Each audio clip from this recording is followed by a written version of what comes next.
요엘서는 굉장히 의미 있는 그런 메시지가 담겨 있거든요. 예언서로서 진짜 어떤 그 그날에 대한 얘기. 요엘서가 이야기하는 그날은 여호와의 날이야, 사실은. 그게 심판의 날이고 파면의 날인데 여기에 뭐가 담겨 있는가 하면요, 엄청난 반전이 담겨 있다. 이걸 보여주는 게 요엘서예요. 그 얘기를 조금씩 할게요. 굉장히 어떤 하나님의 마음을 진짜 헤아리게 하는 그 말씀이에요. 각자에게도 똑같이 하나님은 우리에게 그렇게 다가오는데, 요엘서에서 중요한 그 날 또는 그때 시간에 관한 얘기를 제가 세 절만 이야기할게요. 그 얘기하면 오늘 끝납니다. 오늘 본문에 요엘서 2장 18절 하고요, 28절 하고, 그 다음에 그 앞에 요엘서 1장 15절이에요. 그래서 요엘서에서 1장 15절, 오늘 본문에 2장 18절, 2장 28절, 이것을 추적해 가면은 하나님의 마음이 헤아려져요. 1장 15절. 아, 그날이요, 여호와의 날이 가까이 왔다. 전능자께서 보내신 판멸이 다가온다. 이렇게 되어 있죠. 이게 16절부터 보면 다 나와. 오늘 우리가 읽었던 뭔가 회복된 얘기와 정반대 얘기가 다 들어있어요. 한마디로 하면 뭐예요? 기쁨과 즐거움이 끊어진 상황이에요. 창고가 비고 곡간이 부서지고 불과 나무가 불살라지고 가축과 짐승도 고통을 당하는 상황. 그죠? 총체적인 파멸이야. 그쵸? 이게 그 날이에요. 요엘서 메뚜기 재앙이라는 어떤 그 재앙의 모습이 나타나고, 그 다음에 뭐가 일어나는가 하면요, 사실 한재가 덮치고 이런 결과로 이렇게 일어나는데, 중요한 거는 그것만이 아니고 같이 이방 나라의 공격이 있는, 그 연결된 완전히 뭐랄까 전쟁의 어떤 그런 것까지 여기 다 들어가 있는 얘기거든요. 심판의 얘기서 그래요. 그런데 오늘 2장 18절이에요. 2장 18절 한번 읽어볼까요? 그때 여호와께서 그분의 땅에 열정을 가지시고 그분의 백성들을 불쌍히 여기셨다. 그때 여호와께서 그분의 땅에 열정을 가지고 뭐예요? 그분의 백성을 뭐예요? 불쌍히 여기셨다. 이렇게 돼 있죠. 그렇죠? 이게 개역 개정으로 보면요, 그때에 여호와께서 자기의 땅을 극진히 사랑하시어 그의 백성을 불쌍히 여기실 것이다. 이런 표현으로 되어 있어요. 여기 제가 히브리어 두 개를 알려줄게요. 굉장히 중요한 히브리어입니다. 열정을 가지고, 이 말 있죠? 열정을 가지고 개역 개정 그 땅을 극진히 지극히 사랑하시오 이렇게 되어 있는데요. 이 열정이라는 어떤 그 이것을 표현한 단어가 뭔가 하면 히브리어의 카나예요. 카나. 질투하다는 얘기예요. 질투예요, 질투. 사랑은 죽음처럼 강하고 질투는 엄부처럼 잔혹하여, 그 질투예요. 그죠? 무슨 얘기예요? 하나님이 질투하신대. 그게 열정으로 표현을 했어. 개역 개정이 뭐 지극히 사랑한다 이런 표현을 했어요. 그럼 이게 여기서 가만히 들어가 보세요. 2장 18절 가만히 보면요, 뭔가 엄청난 반전이 일어난 것 같은 생각이 들어요. 하나님이 질투했는데 우리는 사람이 누구를 질투하면 그게 막 미움으로 나타나기가 쉬워. 그죠? 막 분노로 나타나기가 쉬워. 하나님의 질투는 뭔가 하면요, 분명히 질투를 하셨지. 아까 얘기한 대로 하나님께서 뭔가 떠나는 것 같아. 뭔가 하나님이 그냥 기뻐하는 일을 하지 않는 이방 신을 막 섬기는 것 같아. 질투가 일어나. 그리고 이놈들을 혼내야 되겠다고 되는 게 아니고요, 그게 뭐 지극히 사랑한다는 표현으로 질투해요. 바뀌어버려요. 이 반전이에요. 그리고 또 하나의 단어가 긍휼이에요. 긍휼, 불쌍히 여기셨다. 이게 라훔이야. 라훔. 카나라훔. 이 라훔은 뭔가 하면요, 긍휼히 여기다 동사로 치면 이게 라함인데요. 라훔이나 라함이 어디서 나왔는가 하면요. 자궁, 어머니의 태를 의미하는 레헴에서 나왔어요. 하나님이 우리를 긍휼히 여긴다, 불쌍히 여긴다 할 때 그게 뭔가 하면요. 어머니의 태예요. 엄마가 그 속에 아기를 잉태하고 있단 말이에요. 그죠? 그것처럼 안전한 장소가 없지. 그죠? 엄마가 그 태중의 아이를 사랑하는 그 마음, 그게 뭐예요? 하나님이 우리를 사랑하는 마음, 그 긍휼이라는 얘기예요. 와, 내가 하나님의 마치 엄마의 태 속에 있는 것처럼 내가 그 속에 들어있다. 그게 오늘 얘기는 긍휼에 관한 얘기예요. 이 대반전이 시작됐단 말이야. 요엘서 2장 18절 그때. 자, 그럼 우리가 여기서 이제 해석을 할 때 앞에서 회개하라 이런 말도 막 나와. 그런데 가만히 보니까 이게 여기서 그때니까 회개하는 후에인 것처럼 연상을 할 수는 있죠. 근데 하나님의 마음은 그게 아니에요. 그냥 그때예요. 하나님이 갑자기 마음이 확 바뀌어 버렸어요. 자식을 징계하다가 너 말이야 아빠 말 듣고 다시 너 잘못했다고 그러면 내가 용서해 주겠다고 아빠가 그랬는데 애는 그냥 바깥에서 그냥 지 하고 싶은 일 하고 있어. 별로 회개할 마음도 없는 것 같아. 그래도 못 깨달아. 그때요. 아버지의 마음이 이때 작동된다는 얘기예요. 그 회개는 뭔가 하면요. 하나님의 철저한 지극한 사랑과 긍휼이 작동된 결과예요. 회개라는 단어가 누가복음 15장에 나타나죠. 이런 양 비유, 드라크마 비유, 탕자의 비유에 회개라는 단어가 나와요.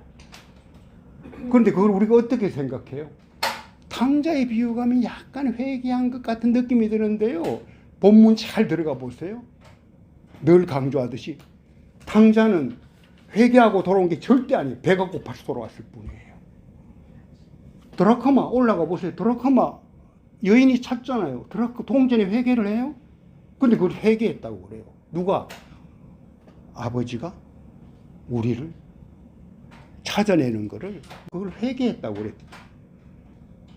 이런 양 한 마리 회개했어요?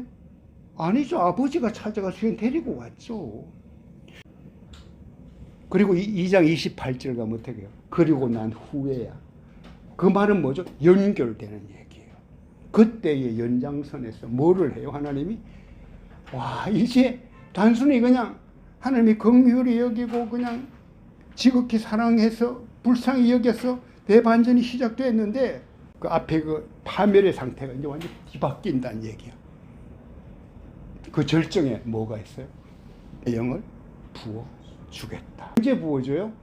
아까 얘기한 대로 우리 사도행전 2장에서 오순절 성령 강림 때 그것을 해석을 하잖아요. 요엘서로 해석을 해요. 그게 베드로가 거의 해석을 한 거예요.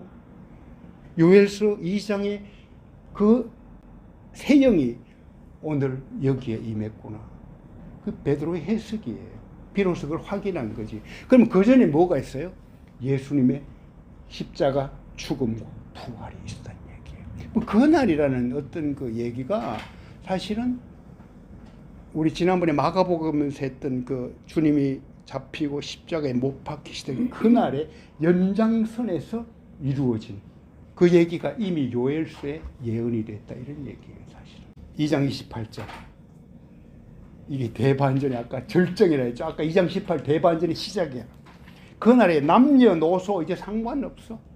남자건 여자건 노인이건 어린애건 주인이든 종이든 신분과 성별에 관계없이 모든 사람에게 성령을 주시겠다 이 얘기를 하셨어요. 그죠?